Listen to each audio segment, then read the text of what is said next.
This program is brought to you by Pussy Magnets. Put a midge on your fridge with a pussy magnet.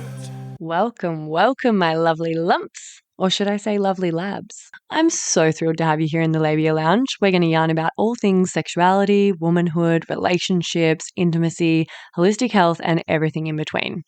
Your legs. Ooh, can't help myself.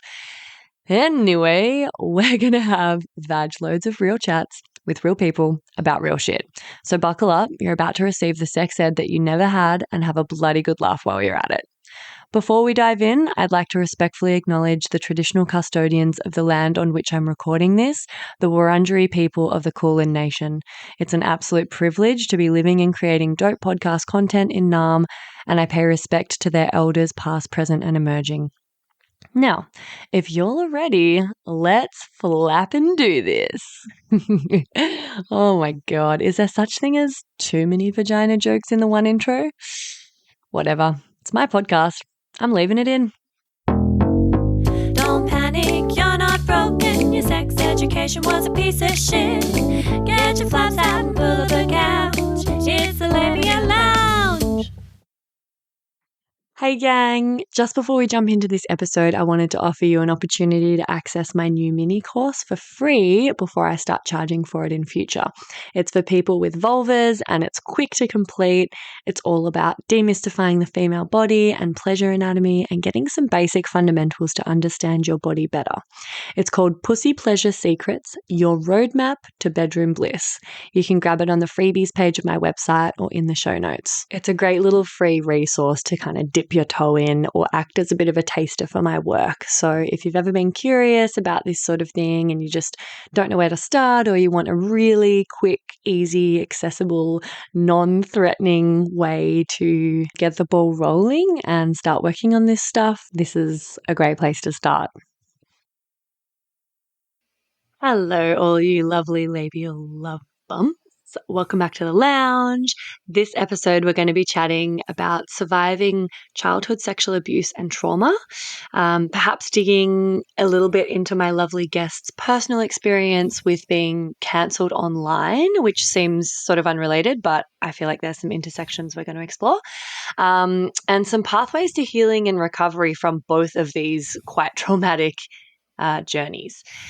And then along with, the usual fun segments to just break it up, have a bit of a laugh, humanize it, and lots of sharing of stories. So my guest today is Clementine Morrigan.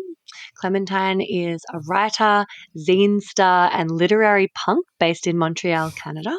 She's been making zines since the year 2000 and has probably made more than 100,000 hand-stapled zines over the course of her career, which I love. That's zine culture, right? It's like they're handmade. Like you can't be going and getting them all printed off and done by Officeworks. Her best-selling zine, Love Without Emergency, has sold more than 11,000 copies, and she has many other zines besides that. Clementine writes essays, literary nonfiction, and philosophy, and is known for her unflinching approach to deep and difficult topics, as well as her accessible, down-to-earth use of language. She's known for her work on many topics, including surviving incest and other forms of trauma, trauma-informed polyamory, bisexual women's sexuality, opposing cancel culture on the left, and finding compassionate, non-punitive approaches to ending the cycle of violence. So if you want to check out some of those topics, I highly recommend going and checking out Clementine's work. There's obviously way too much to cover in this episode, and I had a really hard time dialing in what we would focus on, but she talks on so many fascinating topics. So check it out. She also has a podcast with her partner Jay called Fucking Cancelled, which I love, where they develop their thinking on how to build a robust, effective left that doesn't eat itself alive, and where they've had the pleasure of interviewing many important thinkers and writers. She's also published 6 books over the course of her career, which I'll pop in the show notes for you. And she sometimes teaches workshops on all different topics. So lots in Clementine's wheelhouse. Welcome. I'm so excited to chat with you. Thank you for having me. I'm excited to be here. I guess first, before we just launch into the really like big chunky topics, how the bloody hell are you? What's going on in your world? What is going on? What is going on? I I feel like I'm trying to carve out some space in my writing, in my work as an independent writer for a particular project. That's sort of what's taking up mental space for me right now, is figuring out the balance between kind of like writing in an ongoing way just to make money and survive, and then having the space to work on larger projects that I want to work on, and finding a balance between those things. So yeah, I'm kind of in like pre-book writing mode. Yeah, preach. I get that vibe of just sort of spreading yourself across lots of things that you're passionate about. But then, I mean, I really struggle with that. I feel like I'm doing all things passably, but not as well as I could. And the times that I've had the most like nourishing, productive, exciting, enjoyable periods of like work is when I've been working on like one big project day in, day out, and I'm not like trying to juggle a million things, because I really struggle with balance. Mm-hmm. I feel like you have so It's many hard. different areas and interests and hobbies and like, I guess, like elements of income. It's so hard. It's so hard. Mm-hmm, mm-hmm, mm-hmm. Exactly. So yeah, I've been figuring some things out. I'm trying to carve some space so that I can spend some dedicated time on writing a specific project. Yeah. Yeah, awesome. Um, yeah, the zine thing is so sick. Like when I was reading it, I like hand stapled them yourself. It was like making me think back to like there was a time where a friend of mine was doing a zine stall and making zines. I was in like a band and we'd made this EP. This was when like CDs were a thing. And we had a crafternoon where we were going to do an EP launch, and we got together on this like rooftop in Melbourne. And I used to be like hella into scrapbooking. So I had shitloads of like craft supplies and paper and stickers and we just like all as a band sat down and made like a little CD cover out of Mm, all the scrapbooking stuff for like each individual EP. And it's mm. just like, I feel like people don't do that shit often enough these days, like hard copies in general of something. Yeah. But Yeah. yeah, I love the grassrootsy kind of crafty nature of that. Totally. Yeah, I've been making zines since, I guess my first one was probably like the year 2000. So maybe almost since the 90s. So Yeah. like, yeah. Yeah. Amazing. Cool. So I guess like for context for listeners, I have actually spoken a fair bit around cancel culture on this podcast before. It absolutely terrifies me that there's like this much power to ruin someone's life and career and mental health and relationships, and just have this huge impact that's kind of in the hands of just like masses of anonymous, online people. When it's just like so easy for it to be basically like a game of telephone, or actually this is a cancelable term now, but it used to be called Chinese whispers for people that Mm, don't know what telephone is. Um, and then that just kind of like whips up this like frenzy of like sharks that smell blood in the water. And I yeah, I feel really passionately about it, and I haven't actually experienced it, but I've had quite a lot of people around me, people on this podcast, friends that I know personally that have had experiences with being really like drastically and dramatically cancelled and it just being fucked. Something that I've noticed, I don't know if you like relate to this, you're more across it. Um, I don't know if it's a trend, but something I've noticed in the anecdotal experience is like it's pretty much like everyone I know, it's pretty much like women. Um, and they're like women that are like being creative and doing cool shit and are like kind of successful and I guess like being outspoken and opinionated that are getting like torn down, like they're a threat. I'm wondering if you've noticed any particular trends around like the type of people that get cancelled or the type of movements of cancellation and like the flavor of it. Like, is there, yeah, I mean, that's a twisted, convoluted question, but is any of this landing? So like, I feel like I'm sort of like in this bird's eye view of cancel culture because I have been this outspoken figure on the left critiquing cancel culture. Obviously, over the years, people have just constantly like brought me their cancellations, you know? So I've seen so many cancellations, like in so many different subcultures, like, like left of center, and internationally and in so many different contexts, you know? So my perspective is that in terms of identity, like I think people of all identities are canceled. Like I don't think that it's necessarily any particular group, but I do think that groups that are marginalized in particular ways, like their cancellation will often take on that flavor. So just as an example, right? So Jay and I are both canceled and people talk shit about us all the time, both of us. But the way people talk shit about me is misogynist. So like people will always imply that I am dumb. This is like a very consistent flavor of my cancellation. My haters always say like Clementine doesn't even know what she's talking about. Like they're always criticizing me like intellectually. And or accusing me of plagiarism while never saying like where it is that they think I've plagiarized from. But there's a very like, you know, you're just a girl and you are, you know, too dumb to be like sitting at the big boys table, like energy to it. And it's really funny because it's like, Jay doesn't get this. Like Jay gets so much, people talk so much shit about Jay too, but it's never like you're dumb.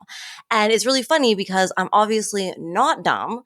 And I'm obviously an intelligent woman. And so like the fact that they're doing this is just so classically sexist.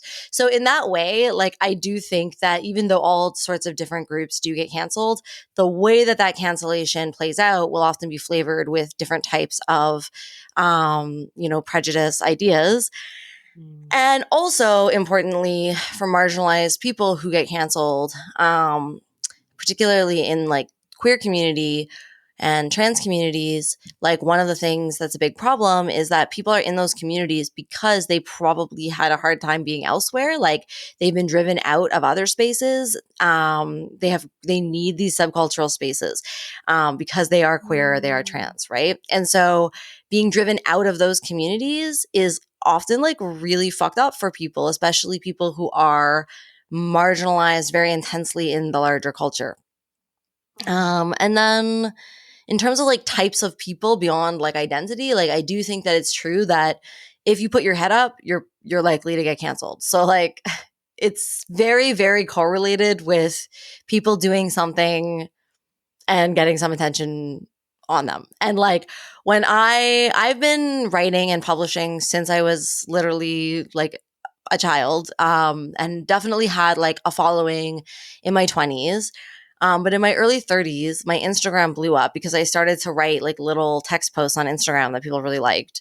So my Instagram blew up and I hit like 10K. And immediately, as soon as I hit 10K, I started to have like anxiety attacks because I knew that it was coming, you know? Like I knew that getting that much attention on me, even though on the one hand, of course, I was excited because like I've always been a writer. This is my dream. This is my career. This is what I'm working towards. I'm succeeding.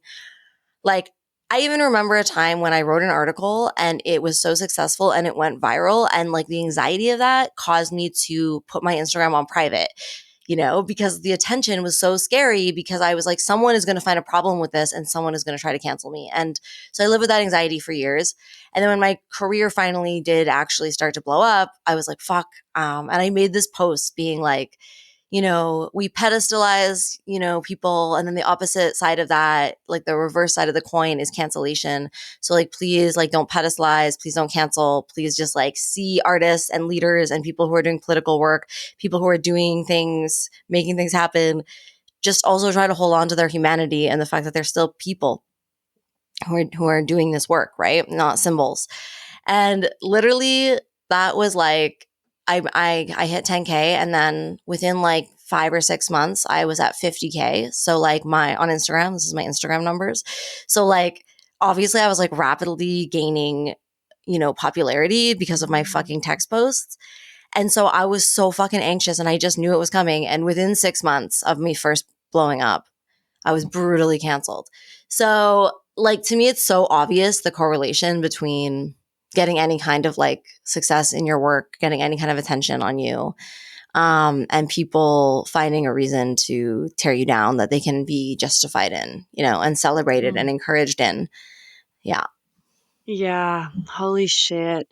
It's just so intense. I feel like the internet has like amplified these like patterns in humanity, like to just like unnatural proportions, like it almost feels a bit like that classic thing of if there's like a bully in school, you just kind of look at them and go, oh, well, they're probably doing that bullying to other children because maybe their dad is harsh on them or bullies them, or they've experienced some sort of othering, so now they're going to like other others.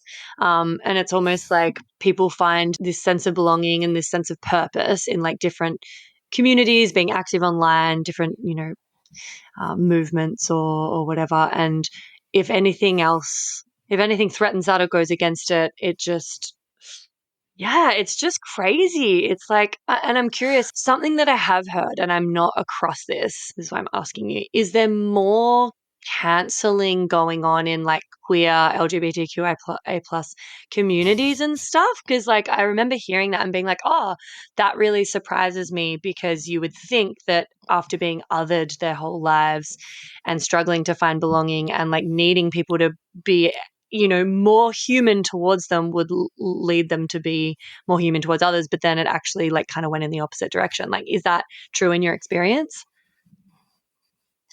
Yeah. So, okay, first let me just say one thing and then I'll get to the queer question. So, I just wanted to say as well, I think with the context of cancel culture, part of what's going on, like in terms of why do people attack leaders or why do people attack people who are being successful in their work, right?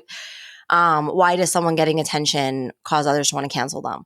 And like, of course, jealousy is the answer to that. But I also think we have to look at it, like if we want to be political about this, we have to look at it in the context of capitalism, right? We have to look at it in the context of the fact that most people like hate their fucking jobs. Like most people's living conditions really suck. They hate their work. They don't get to have meaningful work that feels fulfilling for them. They often don't have enough money. They're like stressed about money, right? So seeing someone be successful doing something that is like cool or that they really love and are passionate about, like I understand why that brings up a certain amount of anger in people. And like that anger, I think should be directed towards capitalists and to those who are, shrinking the realm of possibility for us, for everybody, like for all working people, including working artists, and so, yeah, so I just wanted to put that in a political frame as well around people's anger about capitalism. And if we could redirect that away from cancel culture and direct it towards capitalism, like that would be really effective. So there's that. So for the queer question, yes, absolutely.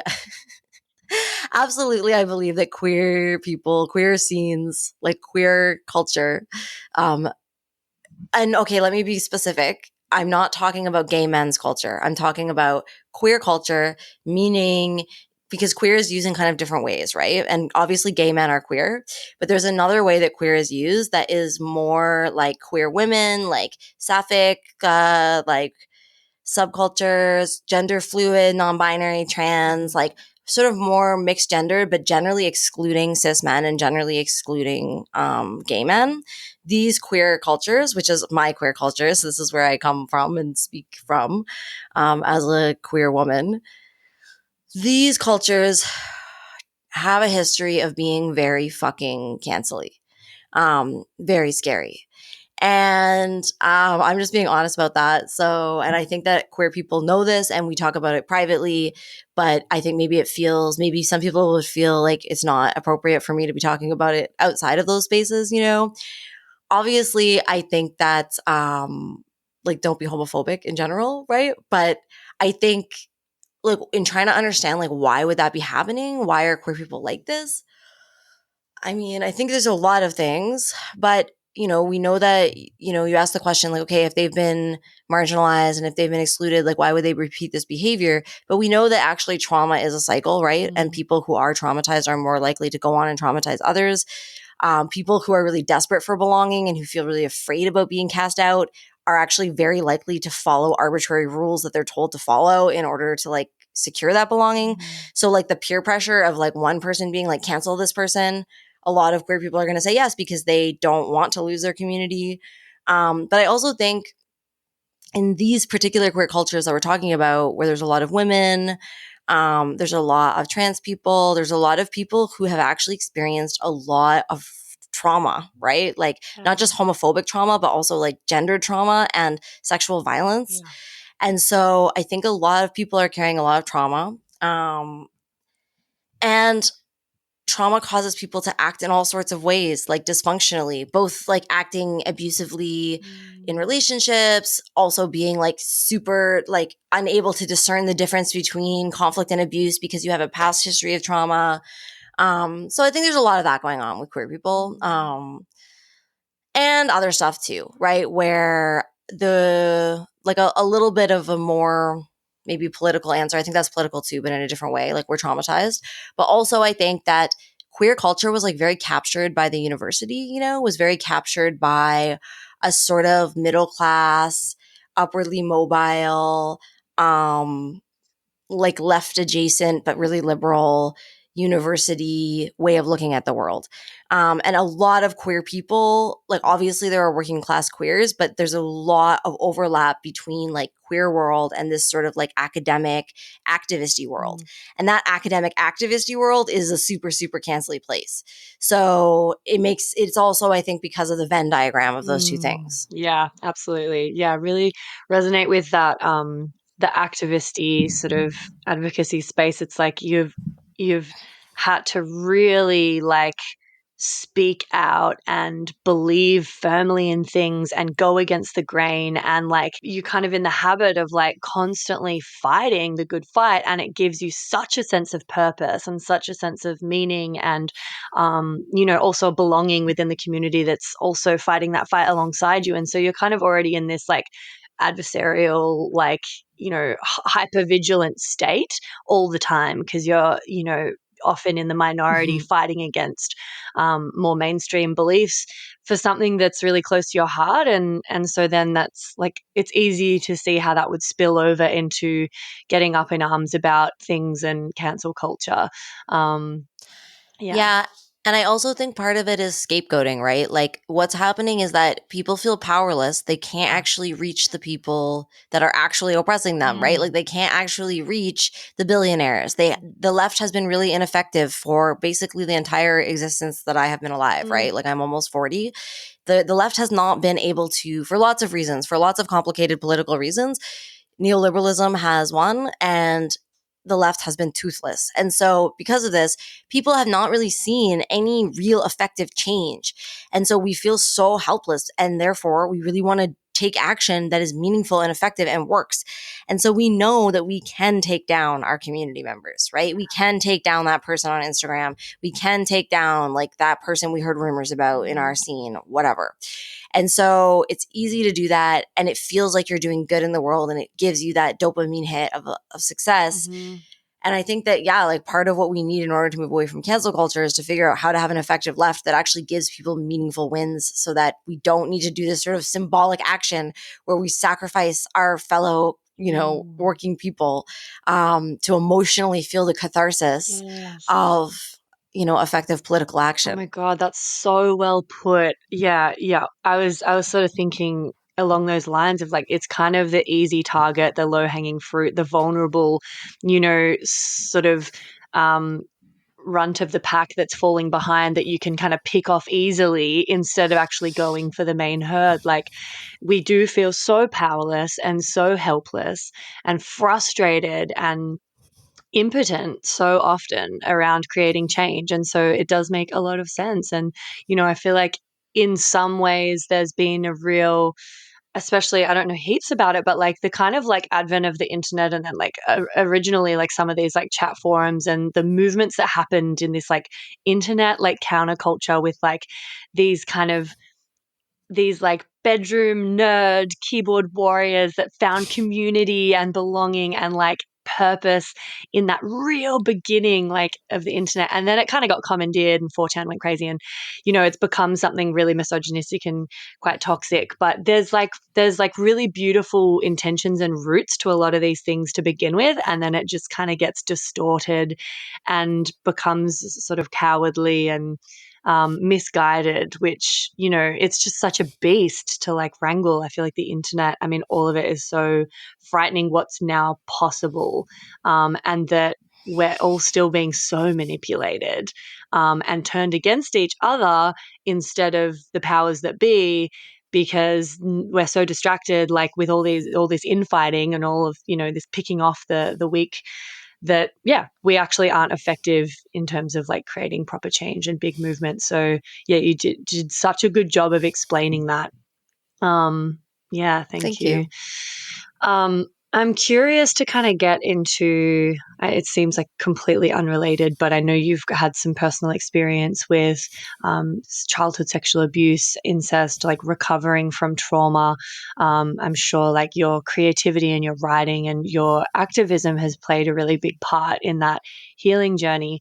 But I want to like chat a little bit about the similarities that you see in like cancel culture and like, you know, the position that we're put as like a victim of being cancelled to like also surviving sexual abuse. Because like in my mind, I'm like in both of those instances, we are kind of like the onus is put on the victim to like prove their truth while going up against far more powerful and overwhelming forces that aren't fucking interested in the truth. And like both of them involve ostracization from either like family or community, you know, stripping of humanity. And I don't know, like I just sort of like when I was preparing for this interview and I was like, oh, where do we focus? And I'm like, I want to focus on these two things, but like, what's the intersection? And you've experienced being a victim of both and a survivor of both. Like, what are your thoughts around this? Yeah, I mean, you're absolutely right that there's a lot of echoes in the experience. And I think that that's why it's so fucking like traumatic to do this to survivors, you know? I mean, it's traumatic to do it to anyone, but when you're doing it to a survivor, you are actually like repeating a very real trauma. Um, yeah, I mean, before I was canceled, you know, for many years, I mean, I have complex PTSD. I'm an incest survivor. I went down the general path that many incest survivors go down, which is that I went crazy. And so, therefore, I experienced a lot more trauma in my late teens and early 20s before starting to go down the path of recovery. And so I've been on that recovery journey for many, many years. And like at a certain point, you know, maybe like 8, 9 years ago, I remember being like, you know, so much more stable and so much more of a secure life, but being like, I just don't trust my friends and I just don't feel safe. And working so hard in therapy to be like, I can trust my friends. Like, I can trust my friends. I have disorganized attachment. And the reason I don't trust my friends is because of all this trauma, you know? And then I was canceled for the most like ridiculous fucking no reason online bullshit. And I literally lost all my relationships overnight, you know, like almost every single person in my life left my life. Even your friends in person, And so, like your close friends in yes, my entire local community. I had to move. I was living in a house that was like that. There was like roommates, and they wanted to like do an accountability process. And like to be clear, like for people listening who are like, "What the fuck?" Because when you say something like that, people are like, "Okay, well, what did you do?" Right? And it's like I've talked about this many times by now, so I'll just sum it up very simply to say, literally, it was the summer of 2020, and I was accused of not sharing about Black Lives Matter. And I said to the person who had made a public story like accusing me of that, I just replied and said, hey, if you look at my Instagram, you can see that I have been sharing about it. And this resulted in the person demanding that I deplatform my account and give my account away to a Black person specifically. And I just didn't reply to that message. That's all that happened. And I was called a white supremacist and literally lost my housing and all my relationships, right? So that's how like literally insane it can be. It's witch hunting. It's full witch hunt vibes. Yeah. And very dehumanizing. It's like you were chosen, it's your turn, and now we're all just going to like project like all this unprocessed stuff that we have, all this anger and pain that we have, and we're going to project it onto you, and we're going to exile you and dehumanize you so that we feel better. So I really, part of what I took from that though is that the reason that I couldn't trust my friends is because my friends were not trustworthy. Like, yes, I have trauma, but also I was existing in a culture where I was witnessing this stuff happening around me all the time, right? I saw other people being canceled around me all the time on the internet, in my scenes. You know, I got the whispered accusations. I got told, oh, that person's bad news. You shouldn't be friends with them. Like, I experienced all of that around me all the time.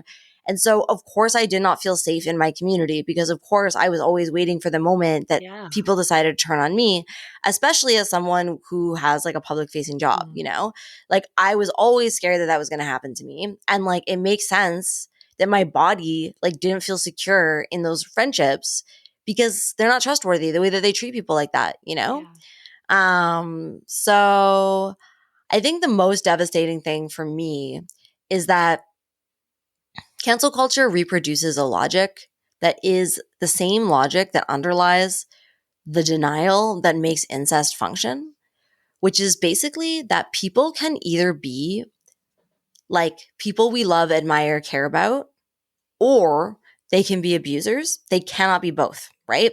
And so this logic is the underlying logic in abusive families is they're like, no, no, no, no, no. We will not accept these accusations because accepting these accusations in our worldview would mean that we can no longer love or be loved, like depending on who the person is, right? So like if it's, I will not accept that my husband could have done this because I love my husband and I see him as a full person. And I think that admitting that he committed such an absolutely unthinkable, horrifying crime would mean that I can no longer see him. And like, so there's this fundamental dissociation where the two things are never allowed to exist in the same person. And it's literally how incest functions because it's a type of dissociation where it's like, because we want to hold on to the attachment, we literally refuse to see the abuse, right? So cancel culture functions under the same logic where when it accuses someone of being abusive, I mean, first of all, it doesn't even have a discernment process to be like, is this abuse or not, right? But once it's decided that someone's abusive, and in this case, just for example, let's just say that the person is, then that person is now a monster that has to be, you know, exiled and dehumanized and also is no longer allowed to have human relationships, right? No one is allowed to be friends with this person. And anyone who continues to be friends with this person will now also be dehumanized and exiled and canceled. And so, like, what this does is it actually helps us to maintain a type of dissociation about the reality that the people who are abusive are also people that we know and love and exist inside our communities. And so when we think that we are creating safety by driving people out, what we're actually doing is saying, don't worry, it's safe here because this is the inside and that's the outside. And on the inside, we don't have abusers. And I'm like, yes, you do have abusers, right? And so like, but your insistence that the abuse can only be acknowledged through a process of dehumanization of the abuser means that tons of people, abusers themselves and people who love them, are going to continue to deny abuse because they don't believe they can continue to hold on to the humanity of the abuser under a culture that's dehumanizing them. So to me, I'm just like, it is very connected. This way of dissociating needs to stop. In general, it's not helpful. And one of the other things that it erases, that this is something that's very close to my heart, is that many, if not all, people who turn out to be abusive come into their first experience of violence as a victim, right? Most people experience violence first as a victim. And so when we are driving out abusers, even talking about abusers who actually are scary abusers and have really been abusive, even if we're dehumanizing them and driving them away from all human community, we are also doing that to someone who is a survivor and who is actually potentially being the way that they're being because of the unprocessed trauma, because we do not support survivors. And so it's very complicated. And then people will always say, well, we have to do something. And with that, I absolutely agree. I just think that we will not be having actually like appropriate responses to abuse in our communities for as long as we maintain this dissociation. We have to actually accept that the person both is this person who we may know, who we may respect, admire, possibly love, care about, and also simultaneously this person did these things. It's the same person. Yeah, I love how much like nuance and humanity you bring into it because it is, you know, generally, and that's such an issue everywhere now. Is just it's everything's so polarizing and we're just pitted against each other and it's black and white and this is good and bad and it's like no one gets to be that way from nothing, you know, like it's way more complex than that. But it does sort of like something I've noticed because I work with a lot of clients who have suffered lots of childhood sexual abuse. And something I've noticed is really commonly it's like all or nothing. Like when they do tell a parent, so say like really common case would be the dad has been molesting them.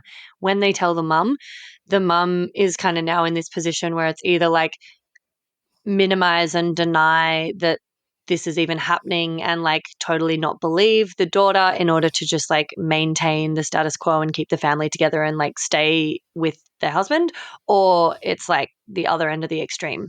And I mean, I definitely err on the side of like, well, believe your child and, you know, leave the husband, but also there's like more nuanced approaches that could be happening. Yes. You know. And in the context of incest, okay, this is just my opinion, but I think that it's true.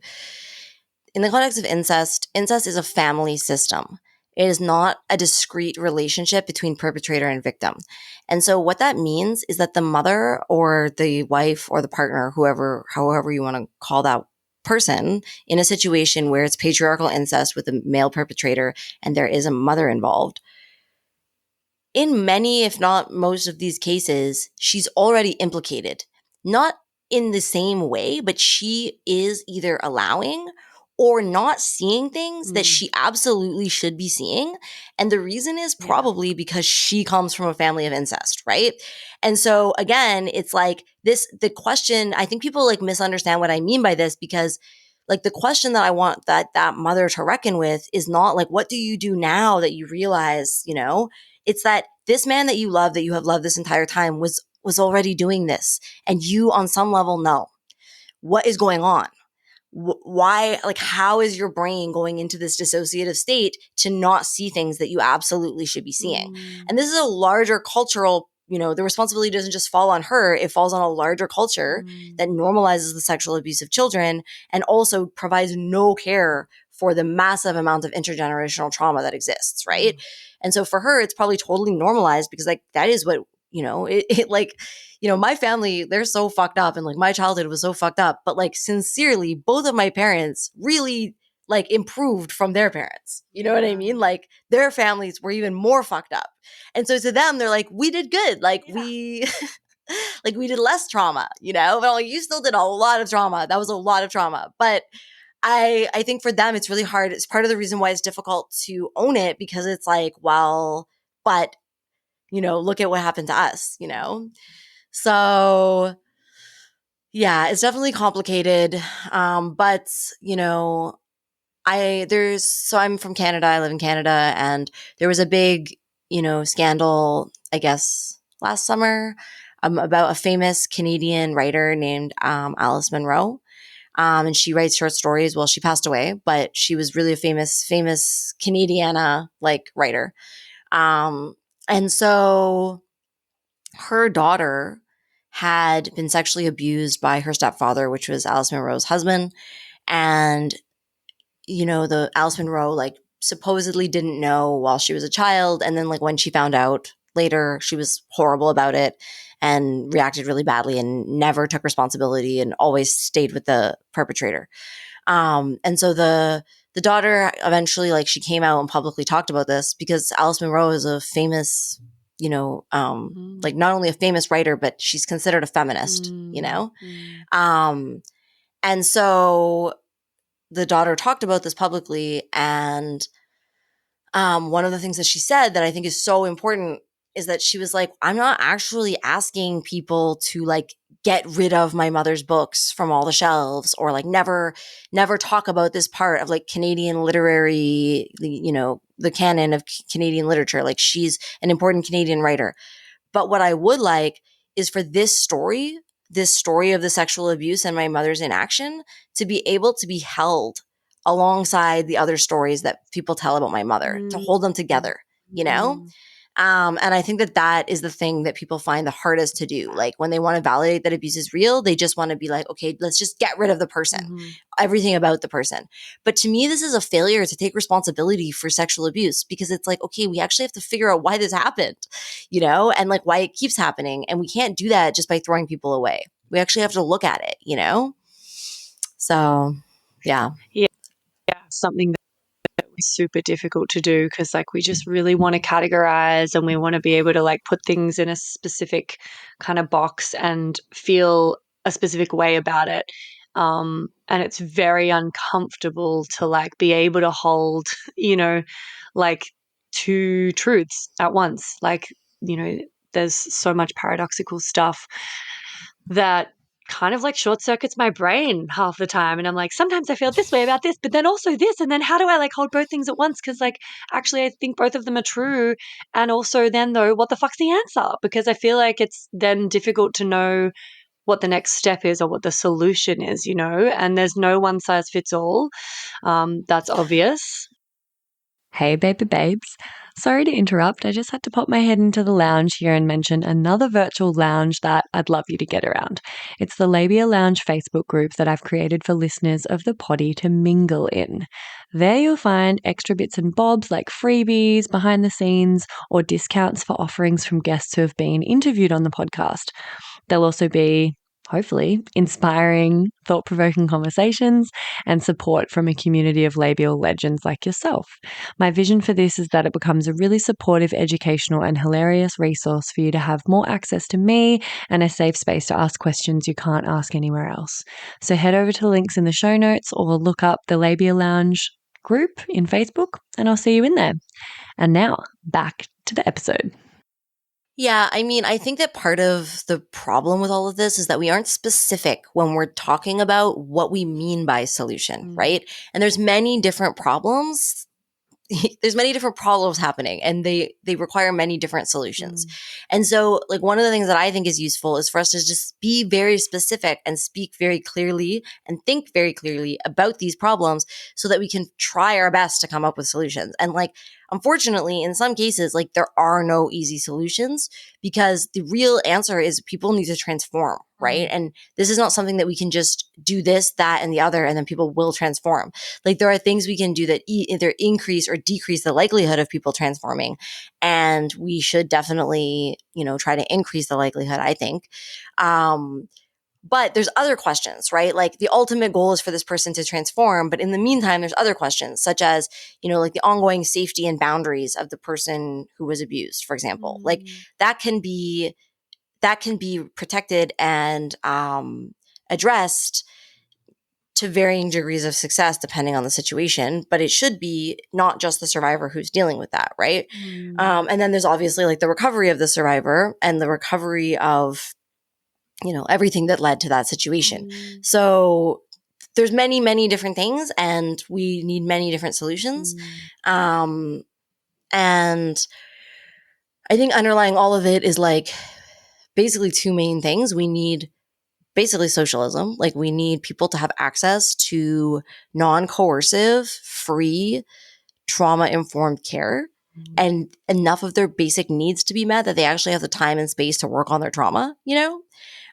This is fundamental. Like, so it's actually about like housing and healthcare and like making sure that people's basic needs are met, because if they are, they have so much more time and space. But when they're stretched so thin, working horrible hours, they have no time and space to take care of themselves. Of course, it's not going to get better. So that's one. And then the other is just basically like trauma theory and people understanding the intergenerational, reality of trauma and like how we get out of that cycle instead of just doing the scapegoating or the catharsis of punishment and blame. Because no matter what, like, you know, wherever I really believe this, and people can disagree with me on it, but I really believe like if you go back and you look into the past of someone who is abusing people, you will see that they were abused at some point. 100%. And so if you know that, then if we're being honest, then we also have to see that person as a survivor. And we also have to understand that like all survivors, in my opinion, all survivors deserve care and support, not just good survivors who manage to not go too crazy or do anything too fucked up, you know, because sometimes the people who have been the most traumatized and have had the worst things happen to them end up behaving in ways that are really, really fucked up. And it's because they're so traumatized, you know? So we have to hold that in our hearts when assessing the situation instead of just thinking of it as this is just evil coming from nowhere. Yeah, I mean, it's very rarely just evil coming from nowhere. Hey, it's like generations and generations of trauma and abuse, and yeah, I mean, we are slowly but surely improving, often generation by generation. But like you said, like my parents might be like, "What do you mean? Like, my parents did this to me. You don't have anything to complain about." And meanwhile, I'm like, Yeah. well, okay, but you're also like grooming me not to have any fucking boundaries and like creating a whole bunch of harm that's sure, maybe it's like less than like the harm that your parents did, but it's still pretty problematic. And traumatizing, like Yeah. actually traumatizing, and fundamentally, like, children have developmental needs. Like, this is, I feel very strongly about like a rights-based framework about this. And like, obviously like mothers and parents deserve support and care, and they're not getting that. And it's not just on the parents, it's a larger cultural thing. Like, community needs to step in. This is another reason why we need socialism and actual support so that people can stay at home with their kids and not immediately go back to work. But like, children have developmental needs that are fundamental, that actually have to do with like our brain development and like the entire rest of our lives. Like, our attachment system is the entire rest of our lives. So even beyond like overt forms of abuse, like, I am very critical of lots of normative practices that are just considered totally fine, Yeah. such as like leaving an infant to cry and cry and cry, because it's not acceptable, because the child thinks they're dying because the child is an infant and doesn't understand what's happening. And so like, this causes like huge, huge stress in the body, right? And so it's like, like, to the boomer generation who are like, yeah, we did so much better. Like, I'm like, you guys don't even know. Like, in fact, like, you were not even close. Like, Yeah. Yeah. Oh my God. like, good try. Like, thank you for the effort, but like, not even close. Not even close. Um, speaking of things that happened in our sort of formative years that did damage or left a lot to be desired, I want to do the segment Get Pregnant and Die. Don't have sex, because you will get pregnant and die. Don't have sex in the missionary position. Don't have sex standing up. Just don't do it. Promise? Do you have a story about your sex ed or something that you did learn about or didn't learn about? Any kind of anecdote that feels relevant? So, I mean, I guess my anecdote is, it was actually sex ed. It was like sex ed class in my grade 5. That is how I've discovered that I was queer.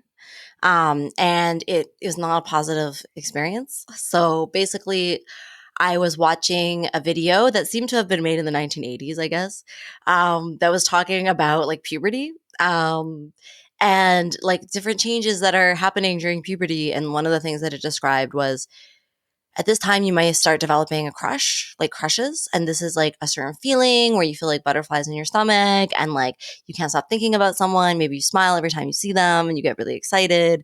So these are called crushes. And as I was listening, I was like, oh my God, like, this is what I'm feeling towards my best friend, Kathleen.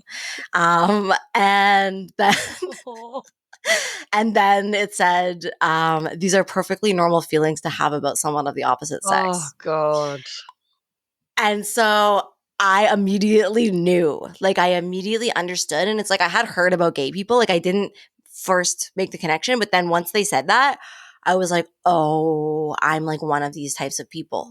And so, yes, I guess there's many, many, many things that I would change, obviously, about sex ed. And I think, going back to what we were just talking about, like, sexual abuse prevention is like something that's so major, and that like kids need to have a way to talk about what's going on in their homes and in various contexts where they may be being abused. I think the queer stuff has improved since my generation. I think there's a lot more representation and images of queer relationships and stuff. And hopefully that, I mean, I know that's being eroded in some places. But I feel like we've come very far with that. But there's still, I mean, yeah, I think sex ed probably still has a really long way to go. Oh God, yeah. Yeah, fuck yeah. Oh, that's just such a heartbreaking little story of you just sitting in class I and like know. having that moment of like, oh I gosh. know, because I was so happy at first, because I was like, wait a second, Gonna like, this cry. is what I feel like. And then, and then I was like, oh no, I'm gay. Oh, babe. Oh my God, I just want to Yeah. wrap you up. So, yeah. Thank you for sharing that. I want to like sort of like wind our way towards sort of more like constructive, hopeful little messages around like what has been helpful for you in your recovery. I'm curious to know. I know that's something I've noticed with a lot of sexual assault and childhood sexual abuse survivors is like a real struggle with like boundaries and struggle to be like attuned to their own needs and their body's signals and things like that, and therefore attuned to others. I mean, they're attuned, they're hyper vigilant, but not attuned in like a Yes. healthy kind of co-regulating sort of way. Were you affected by Mm. this? How have you overcome that or worked on that? I mean, I feel like I've come so fucking far, and I still feel like in some ways I still have so far to go. Like, one way of describing what you're talking about is the word interoception, to be able to perceive your body's signals. This is a huge problem for me still, and I've been in therapy for like, 12 years or something, and done ayahuasca twice, and have done many, many things for my journey of recovery. But it depends on the situation. Like in a situation where I feel very safe, it's way easier. Like if I'm in a very safe, connected relationship, it's way easier for me to pay attention to what's happening in my body because it feels safe for that information to be welcomed. And also like I don't feel like I need to be putting all my attention on the outside. But unfortunately, in situations that I find stressful, and particularly like new dating situations or like social situations with a lot of external stimulus happening, I can totally ignore my body in like a very intense way, which can be bad. Like I may not know even that I'm like holding my body in a weird way, or that I'm really hot or cold or thirsty. But in terms of recovery, I mean, okay, I think the number one piece of advice that I would give to trauma recovery people is that how you do it matters. It's like what you do is actually less important than how you do it. And there's many different ways to recover from trauma. There's many different possible modalities and different things you can try that can be useful. And you're probably going to have to try a whole bunch of stuff and be on a journey because trauma is complicated and hard to unwind. But the most important thing is that, first of all, that you center your agency in this. So you're not approaching trauma recovery in a way where you're looking for somebody else to like give you the answer, give you the solution, solve your problem. You're not looking for one modality that if you just do it perfectly, it's going to solve everything, because all of this is still like an outsourcing of your power and like a wish and a hope to be rescued by someone else who like it doesn't reconnect you to your own authority. And so trusting your own authority is really important. And when you're going down that road, you are probably going to hit many different moments where you disagree with someone who is maybe a therapist or is in a position where they are positioned as the authority and you're not. And like sometimes it's good to take advice, but sometimes in your heart that actually this is not for you.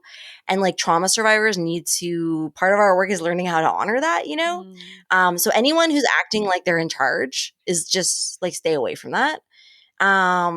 And also like you have to be super patient and kind with yourself. Unfortunately, it's a road that you're on. One of the things that helps me to deal with that is that your capacity, at least in my experience, and I think this is true for people with very complex trauma, your capacity is slowly increasing as you're doing this work, right? And so each chapter, as the capacity is increasing, you get to enjoy a bunch of new stuff and you get a bunch of new challenges. And so, but the stuff you get to enjoy is really cool because it wasn't possible before. Yeah. And as that increases, more and more stuff becomes possible. And that also creates its own challenges as you learn how to integrate that stuff. But what I can say at the age of 38, having been doing this work pretty much since I was 24 in some form or another, is that it's like unbelievable where I am today compared to where I was, and like what is possible for me today, both like physically in terms of like my body, what I can physically feel, sensation that I can physically feel, my capacity to have relationships, and like my authenticity. All of it is much, much improved. So I think it's worth it, but it's a very long journey. Yeah, I second that. It's a long and winding journey, but it's so worth it. And yeah, it's never like a quick fix, but it's crazy when you look back at different milestones or you just like actually pause for a second to reflect and you're like, oh my God, I can't believe that I am now able to do this without even thinking about it, and I can still be relaxed in my body. Whereas back then, like I've got all sorts of things in my kind of sexual healing journey that I'm kind of amazed that I've achieved, coming from where I was at. So I love that, tip to kind of just like always remind yourself to just reflect on how far you've come and give yourself credit, because it's not fucking easy, this stuff. I'm curious, like, there's something, it's sort of, yeah, I'm like, oh, there's a few ways I could go here, but something that I was thinking about when I was prepping for this episode was like, you've spoken about and written about experiencing incest, and like when most people think of incest, I guess they think of, now with like, porn culture, they would probably think of like some like, eroticized adult fantasy where siblings or like an adult father and an adult daughter or a stepmom or whatever were fucking. And actually, like, incest is incredibly, like, so much more common, and it's generally when it starts when there's a child involved and it's like a Yes. parent. Nothing hot or erotic about that. How do you feel about the fact that like incest has become one of the most highest searched themes on porn sites? It's like seen to be this really like appealing, because of its taboo nature, edgy thing, but actually like, Thank you. what's that? Thank you What's for fuck? the Yeah. question. Okay. Cool. Yeah.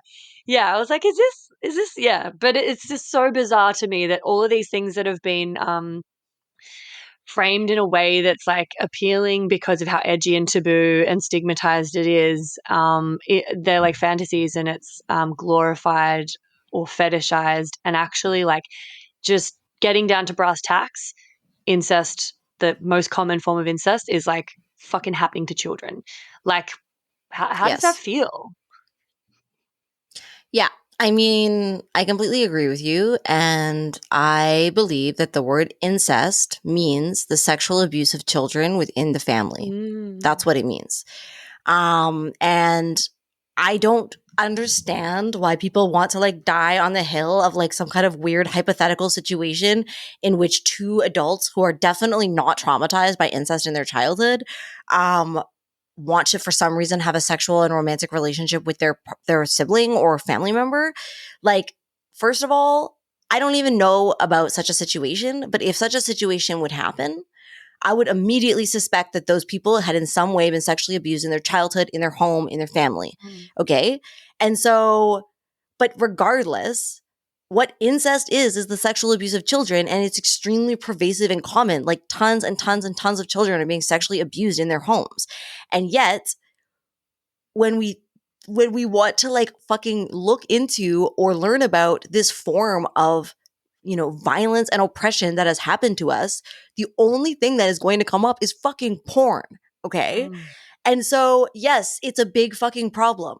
And I actually think that, like, okay, I think the sex positive side of things has gone too far in the sense of being like, don't yuck anyone's yum and like everything is on the table. What is true is that, yes, the space of eroticism is a crazy, wacky space in which we process all sorts of stuff and people do all sorts of stuff in the space of the erotic. That's all fine between two consenting adults. I'm not here to tell two consenting adults how they want to process things in the erotic, right? Like, that can take on lots of things that may not seem, I don't know, it may not be a political position that you're taking. It might be a weird thing you're working through in the space of the erotic. Fine. I'm sure lots of incest survivors even enjoy working through themes like that in the space of the erotic. And there's no judgment there. But this is a different thing than a gigantic fucking billion-dollar porn industry. Yeah. Okay. The porn industry is an institution of power. And that is a totally different thing than just people's own erotic space.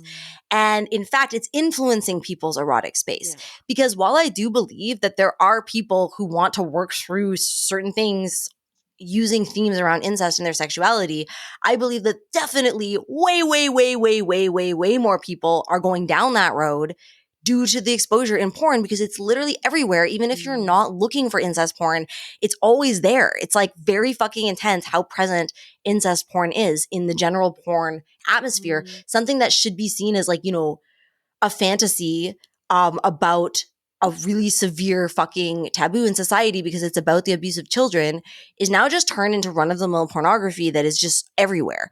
And I don't know, and I think that people would get, you know, really mad at me for even suggesting this, but I'm like, what does this actually have any impact on actual instances of incest, right? Especially incest context, because incest is passed down, right? Incest is passed down. There's a French scholar named Dorothy Ducy, my English accent. So, but she wrote a book called Le Berceau de la Domination, the Cradle of Domination. And she says incest exists in a context where it exists already, right? And I always really love that line. And I think that it's like really true. I can see it on both sides of my family, like how it is that they came to reproduce those dynamics. But I also just think about, I don't know, like, for example, the existence of all of these like blended families that exist now with like stepbrothers and stepsisters, like that's still incest if you're sexually abused by like your stepbrother. It's still going to traumatize you in a way that is violating you in the space of family and home, which is like really, really, really traumatic. And so like, you know, just teenagers having access to this pornography, and it just is concerning to me that this could actually lead to an increase in incest, like actual incest perpetration, you know? And also a way for incest perpetrators to sort of like dissociate about what they're doing, eroticize it, fetishize it, normalize it. And so I do have a big problem with it. And I don't think that we need so much fucking incest porn everywhere.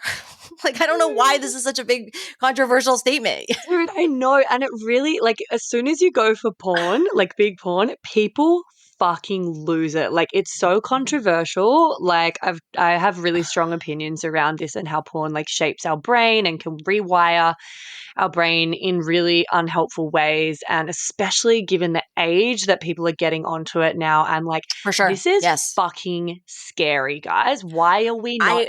I also think like children having unsupervised access to the internet itself is like a form of sexual abuse. Like children of our generation, I can only imagine what's happening to children now. Children of our generation who were like, you know, the earliest like internet users, like, yeah, we all saw crazy porn, and we didn't have parents to explain any of this to us.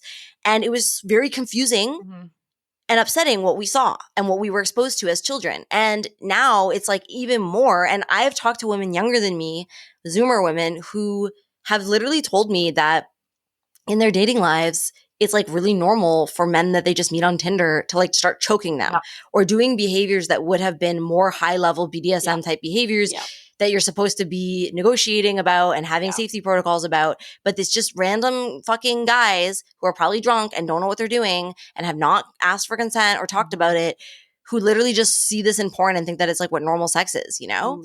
And like, I want to say, you know, I understand why sex workers or people who have done sex work or just like people who are very sexual or whatever, why they feel defensive about this topic, because very often the critiques of pornography have come from like a very sex negative place that was intent on like shaming sex workers or being misogynist or like devaluing women for wanting a lot of sex. And it's like, again, we can have, guys, there's a way of having a more nuanced conversation about this. Like, you know, we can have the space of the erotic. We can celebrate different sexual cultures. We can absolutely celebrate sex and sexuality and think that's perfectly healthy and good for it to look many different ways. We can have space for the erotic. And we can also critique. We can have rights for sex workers. We can make sure that sex work is decriminalized. We can make sure that sex workers are safe. And we can also be like, okay, what the fuck is going on with this gigantic industry? And are we okay with this? Like, it's an anti-capitalist thing too. Like, it's like, why are we okay with our sexuality being owned? And it's not, and again, it's not our sexuality. Like, people have taken the feminist analysis out of it so much. Like, people will just be like, oh, porn is for everyone. I'm like, is it? I don't fucking think so. I do not think so. And so, like, it's just like weird that we're not allowed to acknowledge that, in fact, these huge sexual industries are like 99.999% directed towards men. Right? Yeah. And we have a sexuality too. And it's like, we don't have a gigantic industry like dedicated towards us. And like, this is weird. And so like I don't want my sex positivity to just be about protecting like pornography. Like Well, in fact, I think we can do literally. better than that. Excuse this quick interruption. I'm shamelessly seeking reviews and 5-star ratings for the potty because, as I'm sure you've noticed by now, it's pretty fab. And the more people who get to hear it, the more people I can help with it. Reviews and ratings actually do make a big difference to this little independent podcaster. And it's really easy to just quickly show your support by taking that simple act of either leaving 5 stars for the show on Spotify or even better, writing a written review and leaving 5 stars over on Apple Podcasts. Or if you're a real overachiever, you can do them both. That would be mad. If you're writing a review, though, just be sure to use G-rated words because despite the fact that this is a podcast about sexuality, words like sex can be censored and your review won't make it through the gates. Lame. Anyway, I would personally recommend doing that right now while you're a member just to get on top of it and let me know you're with me on this journey. Thanks, gang. Enjoy the rest of the epi. I know. I like, because I'm a sex educator and a sex coach and I work in this space, it's so hairy when you get into the weeds of this because people have now, it's like if you attack porn, you're not feminist or you're not sex positive. And I'm like, So wow, weird. this is like, you guys honestly whack. I've done a couple of episodes on it and I've got another one in the works because I just think it's a really complex, nuanced topic and it's absolutely appalling how like it's desensitizing us and completely normalizing these like quite extreme acts of BDSM. Just like so many teenagers I'm hearing like traumatizing each other because like half the time the person Yes. doing the choking doesn't even want to. They've just seen it and they think Yeah. that that's what you do. And then neither of them are even, And they think that, yeah. into it or consenting. And, back to the like incest thing, it's like, yeah, this is I don't have any like data on this. I'm not sure if they've done studies, but like is this fucking rewiring our brains to be attracted to incest porn and to find that more desirable and appealing and like create fantasies and like predilections that we wouldn't have normally had except they've been planted there because you're literally masturbating and entering an altered heightened state of consciousness while watching this visual like it's like that's fucking powerful. That's going to literally rewire your brain, guys. Like, And I also think like there's this thing about the dopamine, right? Yeah. And it's like because they're always trying to be like even more shocking, right? Like sex, like just a naked woman is not enough. Sex is not enough. Now it has to be like the most extreme, Yeah. The most extreme like BDSM. And then from there, it's like incest is the most extreme like taboo. So we're going to have incest porn. But shit, I just lost my train of thought. What was I saying just before that? Well, it's sort of like it's like you're needing more and more and more intense stimuli to get the same result. Oh, right. So you're numbing Exactly. yourself. And so exactly. And so you're also like, I don't know, man. Like, again, like, I don't know if there's been studies on this. I'm sure that people would freak out at me for saying it, but I'm like, I do see how this can lead to people wanting to kind of push boundaries, be transgressive, constantly be like seeking thrills. And also to be totally like dissatisfied with, I don't know, just like normal sex that they might be having if they're having that. Or books on this and studies on this now. It is having a gigantic impact for sure. It's like it's trauma on people's like nervous systems and sexualities. But the thing I want to and also I'm just like misogyny, guys, misogyny. Like there's so like I'm like these representations of women are pretty misogynist. Like are we? And like if this is the only relationship that men are having to the concept of women, like a lot of guys they don't even have female friends and they're just like consuming images of women like this. I don't know. Oh my God, totally. Anyway, something that I want to catch before I forget is like the thing you said around when you're a survivor of incest and maybe you're starting to like come to terms with this and want to do some research and seek some support and like find like other stories or resources to like validate your experience and provide you with some scaffolding for your own healing, you Google it and it's just like porn. So like that is really sad to me that like when you actually start trying to look up some resources to help yourself and put into context what you've experienced, you're actually just getting like an onslaught of just like glorified, like eroticized incest porn. And that's really worrying. It's violent.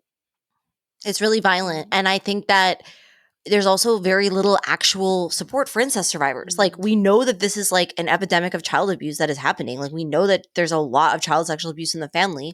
And yet, where are the resources for this? Like, where do you go if you're a survivor to get support? And they're like, in Canada, like, we have public health care, but it's really only psychiatry that is funded. Trying to get trauma care, like, is usually not covered and super hard to access. And so, like, trauma survivors literally do not get our basic needs met. And it's like, trauma is disabling. Like, this is actually disabling, and it affects you for the rest of your life. It really affects your ability to do so many things, and you tend to need a lot of help with it. And so not only are we like searching for resources that don't fucking exist, but it's just being thrown in our face that, like, you know, people like, it's more important for people to make porn about this than it is for people to create resources for incest survivors. It's pretty fucking disturbing, honestly. It's messed up. Yeah. And like to dig around and find the resources that do exist when you're faced with like so many search results that are just porn is like, how disheartening and discouraging would that be? Like, you're already like limited in your capacity. And that's the thing. It's like, you know, the onus being put on the victim in all these cases to like seek help, to prove their truth, to try to like speak out, to try to do the things that are going to be helpful for their own healing when they're already coming from such a disenfranchised and traumatized place where their capacity is so low and their inner resources so low. It's just like so messed up and unfair. Yeah, it's just such a broken system. I'm just conscious of time, and I want to make sure we get a chance to hear a TMI story from you. And I also, I mean, maybe this is part of the TMI story, but I know you said you've been thinking about writing a book that's like a squirting memoir and a love story called The Ontology of Pussy. Color me intrigued. Say more on that, and maybe weave in a TMI story for us before we wrap up. TMI, we love it. TMI, we love it. Sure. Yeah, so as I was saying at the beginning, like, I'm sort of in the space of wanting to give more attention to a particular project, and it's this book that is like based on an essay I wrote that is called The Ontology of Pussy. And it's definitely a love story with one of my partners. And it's also about becoming a squirter for the first time in my late 30s. And so maybe that's my TMI story, which is like, basically, you know, in my youth, like in my 20s, I was definitely like, you know, queer and like sexually educated. Like, I've worked at a sex store before. Like, I know all about this stuff, right? So obviously I knew about squirting and I thought it was interesting, but it was never something that ever happened for me. And I also don't think I tried really hard, in part because I have a lot of trauma, and like the technique of it, I don't think was super accessible to me in the earlier parts of my life. But anyway, I had read about, I don't know where this study was from, but I read about it when I was in university, where there was a study where they like tested the urine of women who don't squirt, like after an orgasm, and they found that like the same chemical makeup of like the urethral sponge liquid was inside their urine. And so it indicates that like that everyone creates that, like all women create the liquid, but like some of them just retrograde ejaculate it back into their into their bladder. So anyway, I thought that was cool and interesting. And I basically just gave up I was like, I'm a retrograde ejaculator, and I accept that, you know, it's fine.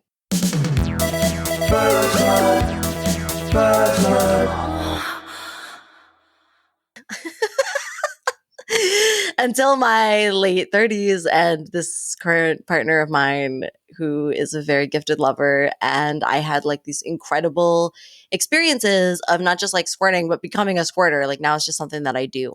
And so I think that that's really fucking cool, because I feel like there's so much, I don't know, narratives about women's sexuality that are so the opposite of the truth. Like, we're taught that we're hitting an expiration date, and like, you know, things are not sexy anymore, we're not desirable anymore. And like, I just learned an entire new sexual function of my body, you know, in such a crazy way in my late 30s. Like, I'm like, that's so cool. And I don't think it's a coincidence. Like, I think that women, as we grow in our power, and we put up with less bullshit and we become more confident with what we want and what we don't want, like sex obviously becomes hotter and it becomes easier to have experiences like that because I'm choosing more responsible sexual partners, you know, I'm like more able, and also what I was saying about the trauma stuff, like I've done so much trauma work that I'm more able to be in my body. I'm more able to receive that. I'm not trying to be a desirable sex object. I'm trying to like actually feel the inside of my body. And so that is what led me to just become a squirter. Fuck yeah. I love that for you. Better late than never. Yeah. That's awesome. Yeah. And it does make so much sense. It's like, Yeah. And now I want to write a book about it because I don't know. Like I think I'm going to try to take some time this summer and do some writing, but it's gonna be about a lot of things. Like I also have a pretty serious autoimmune condition of the vulva that's like pretty scary called lichen sclerosis. yeah. And it's connected to obviously trauma. So it's going to be like this narrative about like trauma, the effects of trauma on the body, the effects of trauma, like very literally on the pussy, like through the lens of lichen sclerosis, like how trauma is physically manifest in the body. But then I want to take it in this different direction where it's like, it doesn't have to be this story about pain and sickness. Like that pleasure itself can be this hugely transformative force, you know? And I want it to be a squirting memoir that is like, you know, after this horrifying journey, like the end result is like really hot, embodied pleasure. Fuck yeah. I can't wait to read that. That sounds Yeah. awesome. And really empowering too, Yeah. because I feel like a lot of the resources or the info currently around lichen sclerosis are like, yeah, like not particularly hopeful. It's like, oh, there's not much you can No. do and it's just going to keep getting worse and whatever. I've been trying to get a guest on to do an episode on that because I work with a lot of clients that have lichen sclerosis, and I love that you're just going to be, yeah, like putting a twist on it and framing it in an empowering light, and everything you said around like, you know, the older you get and the more you work on your trauma, the more embodied you become, the less performative sex is, and the more it's actually just about following your own pleasure and like attuning to your body and your partner.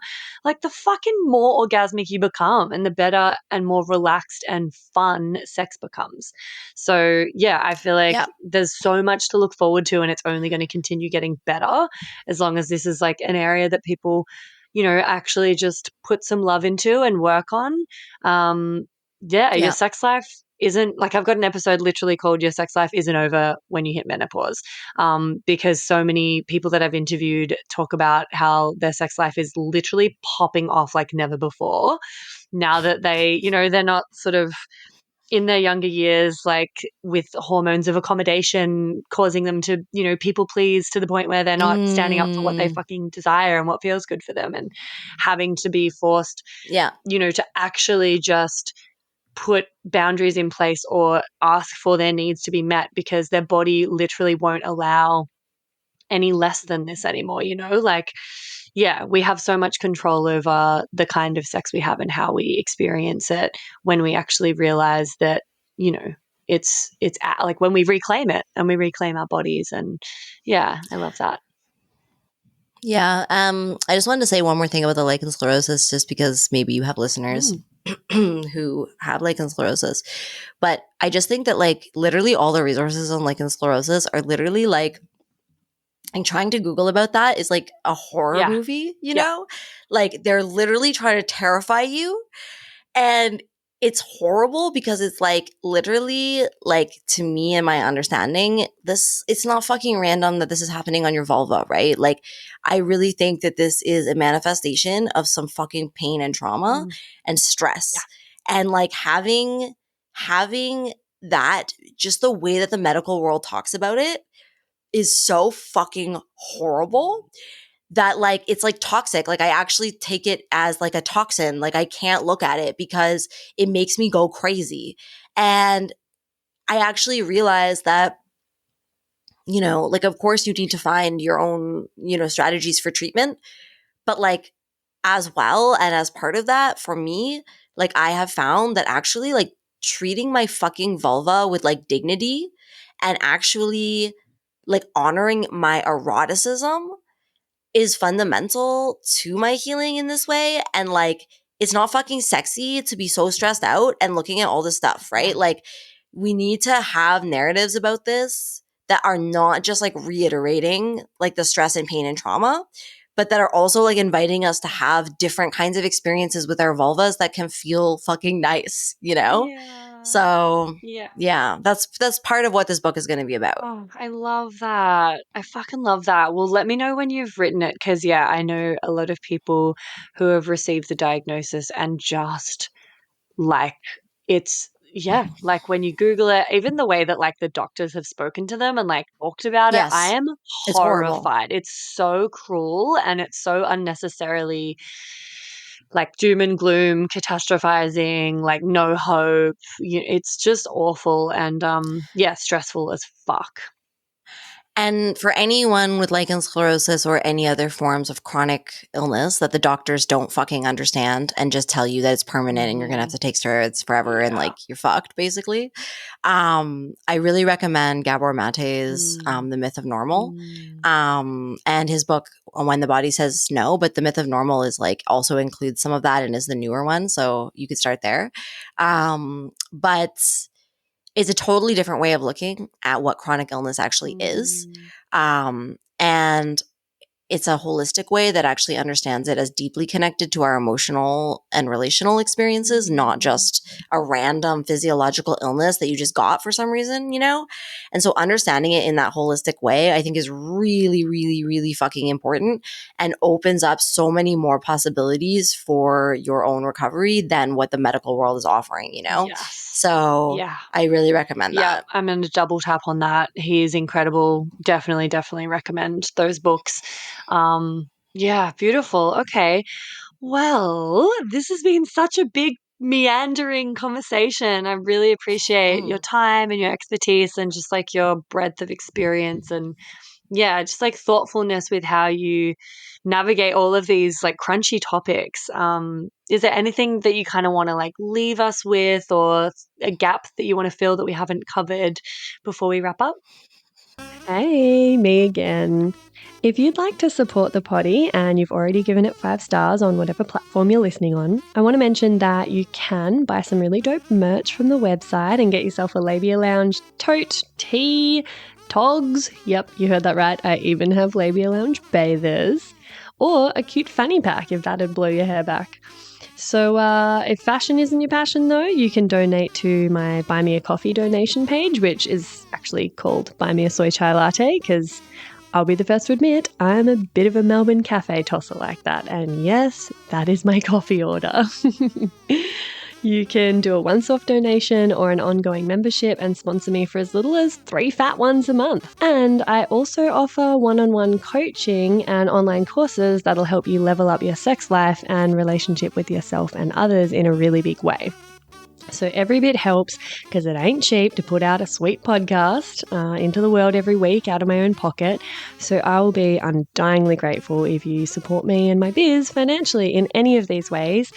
And if you like, I'll even give you a mental BJ with my mind from the lounge itself. Saucy. I'll pop the links in the show notes. Thank you. Later. I don't think so. I thought it was I really appreciated your 2 choices of topics together because I think so often because of my work on cancel culture, people put me in this position where like they erase the fact that I'm a survivor, you know? Like they act as if my opposition to cancel culture is me like not caring about abuse for some reason, even though abuse has shaped my whole life. And so I really appreciate being able to have like a survivor focused conversation that is also like, yeah, cancel culture is traumatizing and is not helpful. I'm really glad. I'm really glad. Yeah. I'm stoked. I was like really flustered about this interview because I was like, is this weird to be trying to like shoehorn these 2 things into the one episode? How am I going to title it? How like, I think yeah, and actually I just really wanted to follow my curiosity and like touch on both of those things and I saw that there was so much overlap and yeah, I'm glad we got an opportunity to like cover off all of that and like introduce the nuance and the humanity. And I just like wish and hope that people will I guess just like reflect and take a beat before they make assumptions or they jump to conclusions or they sort of jump on a bandwagon, because like there's real humans behind the screen and behind all of these, accusations or stories. There's actually like far more complex, nuanced stories and truths, that I think people have lost interest in like digging further to find. And it's such a like problem of the modern world and, rage bait and clickbait and media and the internet. It just really makes me so sad. And everyone I've spoken to that's been cancelled, like absolutely didn't deserve it and did fucking nothing, and it just went so out of control. And it's just devastating, the effects. So I'm really sorry that you had to go through that. And on top of the fact that you were already in a position of, surviving a lot of trauma, it's just sometimes it just feels like it's such a pile on, but I think what you've Absolutely. done with it and like what you're doing with it is fucking powerful. So yeah, good on you. Thank you. Thank you. I'll put links to all of your work in the show notes, and just really appreciate your authenticity, my love. Thank you. And thanks for having me on. It was great. And that's it, darling hearts. Thanks for stopping by the Labia Lounge. Your bum groove in the couch will be right where you left it, just waiting for you to sink back in for some more double L action next time. If you'd be a dear and subscribe, share this episode, or leave a review on iTunes, then you can pat yourself on the snatch because that's a downright act of sex-positive feminist activism, and you'd be supporting my vision to educate, empower, demystify, and destigmatize with this here podcast. I'm also always open to feedback, topic ideas that you'd love to hear covered, questions or guest suggestions, so feel free to get in touch via my website or over on Insta. You can also send me in TMI stories to be shared anonymously on the pod. My handle is FreyaGraff_the Labia Lounge, if my account hasn't been deleted for being too sex positive, which, is always a possibility with censorship. But just in case the chronic censorship finally does obliterate my social channels, I'd highly recommend going and joining my mailing list and snagging yourself some fun freebies for the trouble at www.freyagraff.com/freebies. Anyway, later, labial legends. See you next time.